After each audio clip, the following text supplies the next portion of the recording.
കൺകുഴികളിൽ നിന്ന് ജലവും ചോരയും പുറത്തേക്കൊഴുകി വായിലെത്തുമ്പോൾ തുപ്പിക്കളയുന്ന ഒരു 12 വയസ്സുകാരൻ.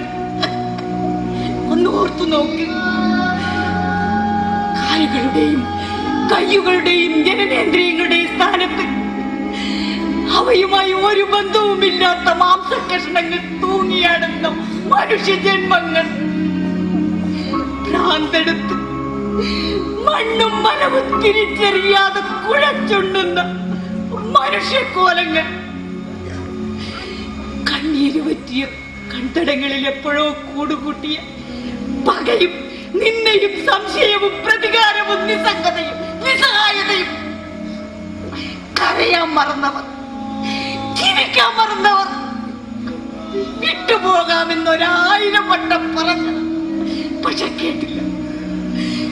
ഈ പാവങ്ങളുടെ മേൽ വിഷമഴ നനയ്ക്കുന്നവരെ, കണ്ണീര് നനയ്ക്കുന്നവരെ കെട്ടുകെട്ടിക്കാതെ ഞാനില്ലെന്ന് ഉറക്കെ പറഞ്ഞ് നാടകം കളിയും പരാതിക്കെട്ടുമായി ഓടി നടന്നു ആ പാവം.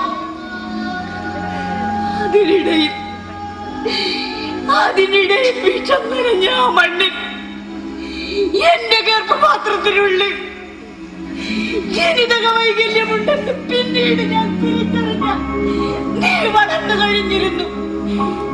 അപ്പോഴും ആകാശത്തൊരായിരം ഹെലികോപ്റ്ററുകൾ വട്ടമിട്ട് പറക്കുന്നുണ്ടായിരുന്നു. പറയണ്ട, ആരോടൊന്നും പറയണ്ട. പറയണ്ട, ഒന്നും ആരോട് പറയണ്ട. പറയണ്ട, ഒന്നും ആരോട് പറയണ്ട. പറയണ്ട, ആരോട് പറയണ്ട. അമ്മ ഇപ്പൊ പിന്നെ എന്താ ചെയ്തേ? ഞാനിപ്പോ എന്താ ചെയ്തേ? പക്ഷേ പറയണം, ഉറക്ക വിളിച്ചു പറയേണ്ട ചില കാര്യങ്ങൾ ഉണ്ട് തന്നെ.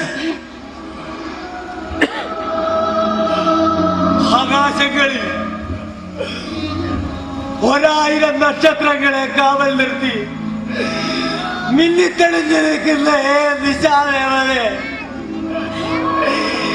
എന്റെ ഈ ജന്മത്തിന് ആരാണ് ഉത്തരം? എനിക്ക് പോലും നിയന്ത്രിക്കാൻ കഴിയാത്ത എന്റെ വികാരങ്ങൾ